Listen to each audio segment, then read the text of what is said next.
सोच के देखिए, आप किसी से बात कर रहे हैं, लेकिन उसका शब्द के अलावा उसका चेहरा, हाथ, बॉडी का हर छोटा जेस्चर आपको एक कहानी सुना रहा है। How to read the people like a book एक ऐसी जर्नी है जो आपको सिखाती है कि लोगों के इमोशन, इंटेंशन और सोच को कैसे समझ जा सकती है, बिना उनके एक शब्द कहे।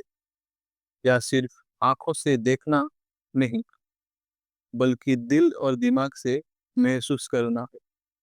इसमें आप सीखेंगे कि माइक्रो एक्सप्रेशंस से लेके पोस्चर तक हर सिग्नल एक क्लू है।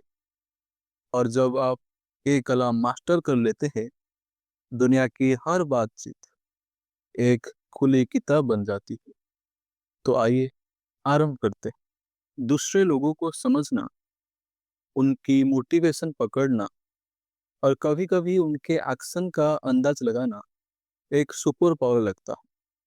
लेकिन ये किताब कहती है कि ये कोई मिस्टिकल चीज नहीं है, बल्कि एक स्किल है जो सीखी जा सकती है और मास्टरी की जा सकती है। इसके लिए ना फॉर्मल साइकोलॉजी डिग्री चाहिए, ना CIA इंटरोगेशन का एक्सपीरियंस। आइए जानते हैं ज्यादातर लोग गलत क्यों करते हैं। ज्यादातर लोग अपने एबिलिटी को ओवर एस्टिमेट करते हैं।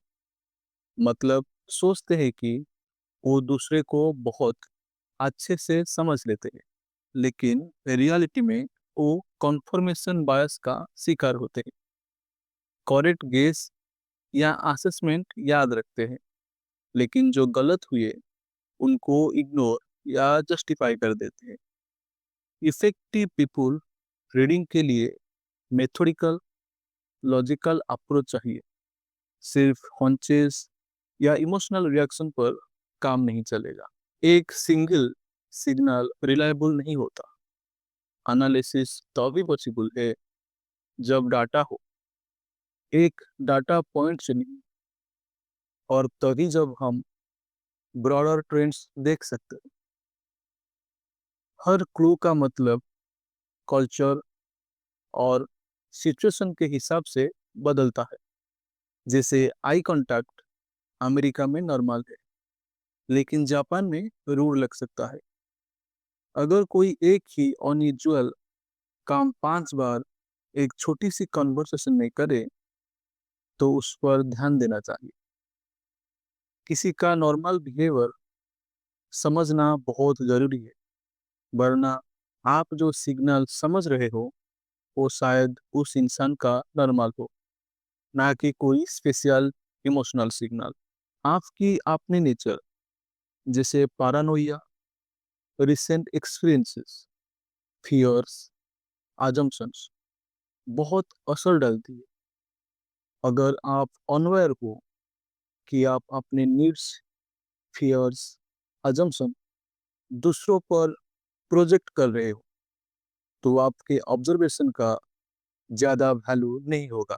लोगों के बीच में जो कम्युनिकेशन होता है, उसका ज़्यादा हिस्सा नॉन वर्बल होता है।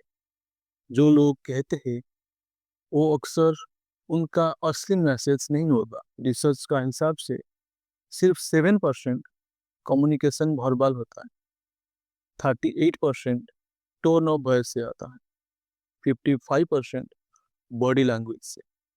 मतलब अगर आप नॉन वर्बल क्यूज को इग्नोर कर रहे हो, तो आप मेजॉरिटी कम्युनिकेशन मिस कर रहे हो। लोगों को समझना कि लोग ऐसे क्यों बिहेव करते हैं, इसका मतलब है उनकी मोटिवेशन को समझना, जो उनके बिहेवियर का पीछे छुपे कॉजेस एंड ड्राइवर्स होते हैं। परछाई हमारे पर्सनालिटी के वो हिस्सों का कलेक्शन है जिनको हम एक्सेप्ट नहीं करते या इग्नोर कर देते हैं। जैसे छोटी सोच, डरना, गुस्सा करना। ये अनकॉन्शियस फोर्सेस फिर भी हमारे थॉट्स, फीलिंग्स और एक्शन में दिखते हैं। किसी इंसान के शैडो को समझने से हमें ज़्यादा कंपैशन आता है और कम्युनिकेशन इम्प्रूव होता है, क्योंकि हम उसके साइकी के उन हिस्सों से बात कर पाते जो वो खुद एक्नॉलेज नहीं करता। शैडो प्रोजेक्शन का मतलब है अपनी नेगेटिव ट्रेट्स को दूसरे पर डाल देना। जैसे कि कोई अपने आप को इंटेलेक्चुअली इंफीरियर फील करता है और दूसरे को स्टूपिड बोलता है। ये एक डिफेंस मैकेनिज्म है, अपने आप के कमी को छुपाने के लिए। द इनर चाइल्ड, ये कॉन्सेप्ट हमारे अनकॉन्शियस का वो हिस्सा है जो चाइल्डहुड एक्सपीरियंस से जुड़ा होता है। बचपन में ही डिसाइड होता है कि हमारा कौन सा ट्रेड एक्सेप्टेबल है और कौन सा अनएक्सेप्टेबल। जब जब कोई अपने इनर चाइल्ड से ऑपरेट कर रहा होता है, जैसे डिसप्रोपोर्शनेट इमोशनल रिएक्शन देना या टैंट्रम बनना, तो उसका बिहेवियर समझना इजी हो जाता है। इसे समझने से आप अपने रिस्पॉन्स एडजस्ट कर सकते हो और अननेसेसरी पेरेंट रोल लेने से बच सकते हो। प्लेजर प्रिंसिपल का कहना है कि ह्यूमन माइंड हर काम इसलिए करता है कि उसको प्लेजर मिले और पेन से बचा जा सके। ये एक प्राइमल रॉ ड्राइव है और डिसीजन का अल्टीमेट गोल होता है प्लेजर लेना या पेन को अवॉइड करना। पेन अवॉइड करना प्लेजर लेने से ज़्यादा स्ट्रॉन्ग मोटिवेशन है। प्लेजर या पेन का परसेप्शन रियलिटी से ज़्यादा पावरफुल होता है। प्लेजर या पेन टाइम के साथ चेंज होता है। इमीडिएट ग्रेटिफिकेशन ज़्यादा टेम्पटिंग होती है लॉन्ग टर्म बेनिफिट से, जैसे स्मोकर का अभी सिगरेट लेना वर्सेस हेल्थ प्रॉब्लम अवॉइड करना। इमोशन लॉजिक पे भारी पड़ता है। इरेशनल क्राइविंग काफी बार रैशनल थॉट को हरा देता है। सर्वाइवल सबसे ऊपर होता है।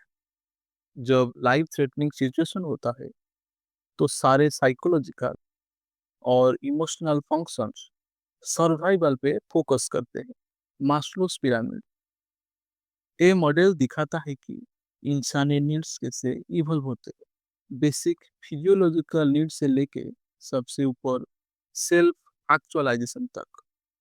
लोअर नीड्स फुलफिल करना जरूरी है, वरना हायर नीड्स पे फोकस करते वक्त स्ट्रेस होती है। फिजियोलॉजिकल नीड्स जैसे water, food, shelter, safety needs जैसे job security, financial stability, safe safe environment, love and belong जैसे रिलेशनशिप, दोस्ती, कम्युनिटी का हिस्सा बनना, सेल्फ स्टीम जैसे कॉन्फिडेंस, सेल्फ एक्सेप्टेंस, दूसरों का respect and achievements, self actualization जैसे अपने आप से ऊपर कुछ करना, morality, creativity, reality, acceptance, higher principle के साथ जीना। डिफेंस ऑफ द ईगो कहता है ईगो हमेशा अपने आप को एम्बैरेसमेंट, फेल्यूर या गलत होने की फीलिंग से बचाने की कोशिश करता है। इस प्रोसेस में वो अनकॉन्शियस और ऑटोमेटिक स्ट्रैटेजी यूज करता है, जो कभी कभी इंटेलेक्चुअल डिजॉनेस्टी और सेल्फ डिसेप्शन बन जाता है। जैसे नेगेटिव फैक्ट को फॉल्स मानना, रिपोर्ट में लास्ट के से हो सकता, नेगेटिव इवेंट का एक्सक्यूज बनाना या ब्लेम शिफ्ट करना, बॉस ने हमेशा मेरे साथ बुरा किया है। थ्रेटनिंग थॉट को मेमोरी से पुश आउट करना और भूल जाना, अपने गुस्से ओरिजिनल सोच के बजाय किसी सेफ टारगेट पे निकालना, जॉब से इरिटेट होने के बाद बच्चों पर चिल्लाना, अपने अनवांटेड फीलिंग्स को दूसरे पर डाल देना, चीटिंग या स्पाउस के ऊपर शक करना, अपने असली अनएक्सेप्टेबल फीलिंग को एग्जैक्ट ऑपोजिट दिखाना, जैसे कैंसर से डरने वाले हमेशा कॉलेज फेस करना, स्ट्रेस में बचपन बिहेवियर अडॉप्ट करना, लीगल प्रॉब्लम पे टैंट्रम मारना, नेगेटिव इमोशन को सोशली एक्सेप्टेबल काम में कन्वर्ट करना, लोनलीनेस को चैरिटी वर्क में लगाना। ह्यूमन बॉडी एक तरह का बिलबोर्ड होता है जो बताता है कि इंसान क्या सोच रहा है। Non verbal communication inbuilt biological है और इवोल्यूशन का रिजल्ट है। फेशियल एक्सप्रेशंस जैसे माइक्रो एक्सप्रेशन ये बहुत रैपिड और फ्लिटिंग होता है। ये इनवॉल्यूंटरी मसल कॉन्ट्रैक्शंस असली इमोशन को रिवील करते हैं, चाहे कोई उनको छुपाने की कोशिश करे। पाउल एकमान ने 6 यूनिवर्सल इमोशन आइडेंटिफाई किया है: happiness, sadness, disgust, anger, fear and surprise. ये स्पॉट करना मुश्किल होता है, लेकिन ट्रेनिंग से इम्प्रूव किया जा सकता है। जब वर्बल स्टेटमेंट और फेशियल एक्सप्रेशन मैच ना करे तो दिक्कत है। जैसे नर्वसनेस का साइन है होठ को टाइट कर लेना, क्विक ट्विचेस करना और आंखें छोटे करना। डिसएग्रीमेंट का साइन है जैसे लिप को पर्स करना, मतलब गोलाकार करना, आई को रोल करना और नोज को क्रिंकल करना। स्ट्रेस का साइन है जैसे फास्ट आई ब्लिंकिंग करना, टंग को बाइट करना और फेस को बार बार टच करना। नेचुरल एक्सप्रेशन सिमेट्रिकल होता है, जबकि फेक वंस असिमेट्रिकल लगते हैं। बॉडी लैंग्वेज ज्यादातर इमोशनल और ऑनेस्ट पार्ट से कंट्रोल होता है। जैसे डेंजर के रिस्पॉन्स के छोटे सिग्नल्स, एकदम से फ्रीज हो जाना, जैसे लेग लॉक कर लेना और चेयर को पकड़ लेना और एकदम स्टिल होके रहना। फ्लाइट करने का साइंस, डोर की तरफ मूव करना, ऑब्जेक्ट या बॉडी पार्ट को एग्जिट के तरफ डायरेक्शन में रखना। और फाइट करने का मोटिव होता है आर्गुमेंट स्टार्ट करना, वर्बल स्वेरिंग करना और थ्रेटनिंग जेस्चर दिखाना। स्ट्रेस या थ्रेट के रेस्पॉन्स में अनकॉन्शियस सेल्फ सूदिंग जेस्चर जैसे फॉरहेड को टच करना, नेक को रब करना और लेग को क्लीन करना और कॉलर को पुल करना। प्रोटेक्टिव जेस्चर जैसे टोर्सो को सील्ड कर लेना, मतलब आर्म्स को क्रॉस कर लेना, क्योंकि टोर्सो में वाइटल ऑर्गन होते हैं। और स्लम्पिंग या लूज आर्म्स डिफीट का सिग्नल होता है। डोमिनेंट जेस्चर जैसे expensive posture, arm wide, hands on hip और हैंड स्टेपलिंग। ज्यादा स्पेस देना असर्टिव अथॉरिटी का साइन। काफी लोग लेग या फीट साइन को इग्नोर करते हैं, लेकिन एक पावरफुल इंडिकेटर होते हैं। जैसे हाथी फीट बाउंसिंग होता है, ऑप्टिमिज्म का टोज अप होता है। जाना चाहने का फीट एग्जिट की तरफ होता है और बॉडीज एक्सपांड जब कंफर्टेबल होता है। हैप्पी डोमिनेंट होता है, कॉन्ट्रैक्ट जब अनहैप्पी फियरफुल थ्रेटेंड होती है और बॉडी उन चीजों की तरफ मूव होती है जो उसे पसंद है और दूर होती है जो उसे नापसंद है। मैसेज क्लस्टर का मतलब है आइसोलेटेड जेस्चर के वजह ओवरऑल पैटर्न को ऑब्जर्व करना। अगर कोई एग्रेसिव है तो उनका जेस्चर, एक्शन और फेस और वॉइस में एक साथ दिखाई देगा। जैसे एग्रेसिव जेस्चर कॉन्फ्रंट करना, इन्वेड करना, सडन और इम्पैक्टफुल जेस्चर दिखाना। असर्टिवनेस का जेस्चर है फोर्सफुल लेकिन टारगेटेड में, बैलेंस स्टांस रखना और ओपन पोस्चर रखना। सबमिसिव का जेस्चर है लॉयल रहना, सेल्फ प्रोटेक्टिव दिखना, छोटा अपियर करना और ज्यादा स्माइल करना और चुपचाप बैठे रहना।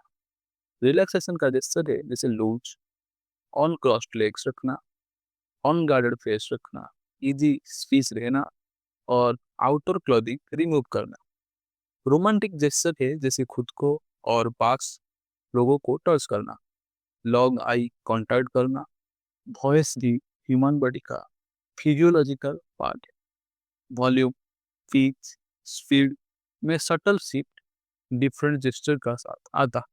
फ़ोन पे भी स्माइल चुना जा सकता है। जब कोई व्यक्ति एकदम से बोलने लगता है, तब वो कुछ छुपाना चाह रहा है या कुछ झूठ बोला है। गलत किया हुआ व्यक्ति जल्दी से गुस्से में आ जाता है, और जब कोई आपको सुनना चाहता है, तो वो धीरे से बात करता है। तो ऑब्जर्व करो speed, timbre, volume, pitch, control, अनविनिंग, ये सब मिलकर बहुत कुछ रिवील कर देता है। पर्सनालिटी का मतलब है लंबे समय तक एक कंसिस्टेंस बिहेवियर पैटर्न। अगर आप किसी के बेसिक ट्रेट समझ लेते हो, तो आप उनके स्पेसिफिक एक्शन को बेटर समझ पाओ। द बिग फाइव एक पॉपुलर मॉडल है जो ह्यूमन साइकिक को 5 बड़े कैटेगरीज में तोड़ता है। हर तरीके एक स्पेक्ट्रम पर आधारित होता है। ओपननेस टू एक्सप्रेसिव का मतलब है रिस्क लेने में हिम्मत रखना, नए चीज ट्राई करना, क्यूरियोसिटी जगाना, इमेजिनेशन लाना, फ्लेक्सिबिलिटी लाना। रूटीन पसंद है इनको, और प्रैक्टिकल सोच रखते हैं। कॉन्शियसनेस का बिहेवियर है केयरफुल, कॉशियस, गोल फोकस्ड, ऑर्गेनाइज्ड और सेल्फ कंट्रोल। एक्सट्रोवर्सन का एग्जाम्पल से आउटगोइंग, वो सोशल होते हैं, लोगों से एनर्जी लेना, अटेंशन पसंद होता है। एग्रीबलनेस आदमी काइंड होते हैं, सिंपैथेटिक होते हैं, वार्म होते हैं और कोऑपरेटिव होते हैं। बट न्यूरोटिज्म आदमी इमोशनली स्टेबल होते हैं और बैलेंस्ड होते हैं। झूठ पकड़ना एक कॉम्प्लेक्स सील है, कोई 100% गारंटी नहीं होती। ज़्यादातर लोग झूठ पहचानने में काफ़ी वीक होते हैं, क्योंकि कोई एक साइन नहीं है जो डिफाइन कर सके कि बंदा झूठ बोल रहा है या नहीं। आई कांटेक्ट अवॉइड करना या नर्वसनेस, स्ट्रेस या डिस्कम्फर्ट का भी साइन हो सकता है। झूठ बोलने वाले ऑब्वियस टेल छुपा सकते हैं। प्रैक्टिस्ड लायर तो बिल्कुल साइन नहीं दिखाते। लायर डिटेक्शन तब बेटर होता है जब आपको उस बंदे का नॉर्मल बिहेवियर पता हो, वो स्पॉन्टेनियस हो और पकड़े जाने को रिस्क हाई हो। कोई हमें झूठ नहीं बोलेगा, और मैं तो इजीली झूठ पकड़ लेता हूँ जैसा बिलीव डिटेक्शन को वीक करता है। लाई डिटेक्शन सिर्फ ऑब्जर्वेशन नहीं, एक कॉन्वर्सेशनल स्किल है। ज्यादा बोलने का मौका दो, कॉन्ट्राडिक्शन आने के चांसेस बढ़ जाते हैं। अपने पास की इंफॉर्मेशन छुपाओ ताकि वो खुद अपनी कहानी में फ्लॉज एक्सपोज करे। लायर्स पहले ही फुल डिटेल स्टोरी दे देते हैं, लेकिन फॉलोअप में अटक जाते हैं, ज्यादा पॉज करते हैं और आई डोंट नो कहने में अनकंफर्टेबल होते हैं। ट्रूथ टेलर इन्फो ग्रेजुअली देते हैं और फॉलोअप इजीली आंसर करते हैं। डिटेल या मिसमैच में इमोशन देखो। झूठ बोलने वाले एक दूसरे के स्टेटमेंट पे एलाबोरेट नहीं करते, ट्रूथ टेलर करते हैं। डिटेल्स या इमोशन में मिसमैच देखो। झूठ बोलने वाले एक दूसरे के स्टेटमेंट पे एलाबोरेट नहीं करते, ट्रूथ टेलर करते हैं। रैंडम अनरिलेटेड सवाल पूछो, रिहार्स स्क्रिप्ट डिस्टर्ब होती है। देखो कॉन्फिडेंस, स्पीच स्पीड या आई कांटेक्ट में चेंज। यस नो के डायरेक्ट जवाब की जगह टाइम बाइंग होता है तो डाउट बनता है। सडन गुस्सा या डिफेंसिव पैनिक का साइन होता है। झूठ बोलने वाले बार बार I swear to god type statement देते हैं इंस्टेड ऑफ स्ट्रेट आंसर। झूठ बोलने दिमाग पर लोड डालता है। अगर लोड बढ़ जाता है तो गलती का चांस भी बढ़ जाता है। काजुअल रहो, लेकिन स्टोरी के वीक पॉइंट पे जेंटल प्रेशर लगाओ। शुरू में उनकी अपनी ऑनेस्टी परसेप्शन पूछो, गलत इंफॉर्मेशन डालो और रिएक्शन देखो। उनका मेंटल जगलिंग बढ़ेगा। एक स्टोरी सुनने को बोलो जो तुम्हें पता है कि ट्रू है, बेस लाइन मिलेगा। लायर्स इमोशन में डिटैच्ड होते हैं। उस वक्त तुम्हें कैसा लगा पूछने से ऑन प्रिपेयर्ड रेस्पॉन्स मिल सकता है। लोड में कुछ क्लूज छुपाना मुश्किल हो जाता है, जैसे ब्लिंकिंग बढ़ जाना और स्पीच डिस्टर्बेंसेस हो जाता है। सच जानने के लिए ऑब्जर्वेशन की पावर को यूज करो। थिन स्लाइसिंग का मतलब है कि छोटी सी इंफॉर्मेशन से पैटर्न पहचानना और एक्यूरेट जजमेंट लेना। पहले 5 मिनट के अंदर के इनिशियल एक्सप्रेशन काफी एक्यूरेट हो सकते हैं। कभी कभी लंबी ऑब्जर्वेशन से भी ज्यादा अच्छा हो सकते हैं। गॉड इंस्टिंक्ट पे ट्रस्ट करो। पहले इंट्यू पहले इंट्यूशन को मान लो, लेकिन उसको कॉन्शियसली एनालाइज करो। पहली फीलिंग के बाद एक्स्ट्रा डाटा कलेक्ट करो। अपने जजमेंट को कन्फर्म या रिजेक्ट करो। कन्फर्मेशन बायस से बचने की ट्राई करो। सिर्फ सामने बात करके नहीं, दूसरे एक्सटर्नल डाटा पॉइंट को भी ऑब्जर्व करो। शब्द इंसान के वैल्यू, पर्सनैलिटी और माइंडसेट को बता देती है।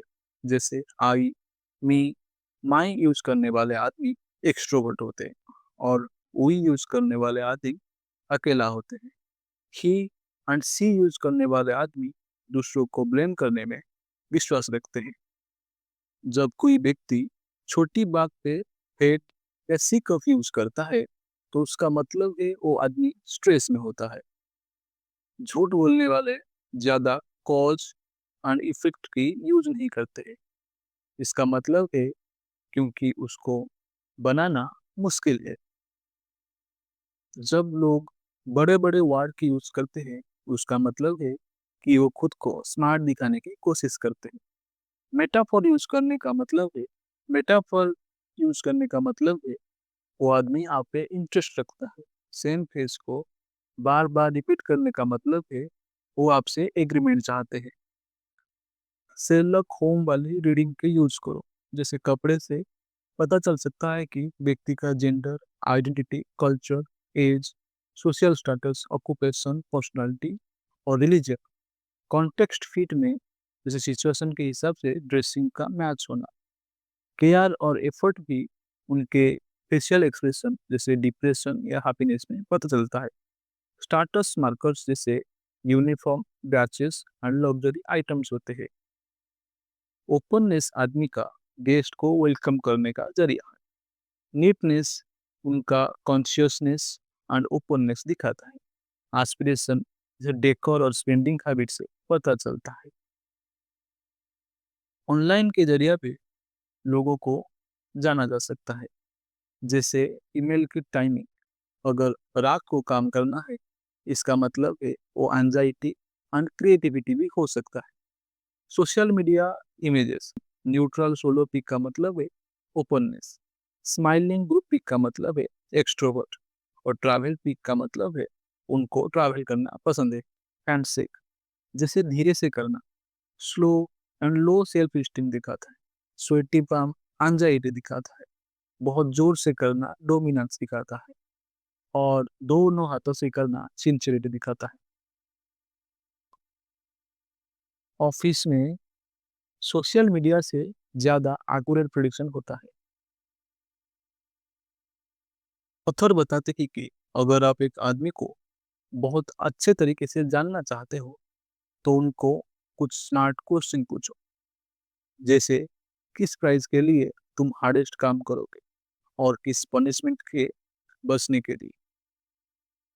पैसे कहाँ खर्च करना पसंद है और कहाँ बचाना। सबसे मीनिंगफुल अचीवमेंट और फेल्योर क्या है। तुमको क्या एफर्टलेस लगता है और क्या एग्जस्टिंग। अगर गेम कैरेक्टर डिजाइन करो तो कौन सा ट्रेस्ट चूज करोगे। कौन सा चैरिटी को मिलियंस ऑफ रुपी दोगे। कौन से एनिमल तुम्हें रिप्रेजेंट करता है। तुम्हारा फेवरेट मूवीज क्या है। आग लगने पे घर से क्या बचाओगे।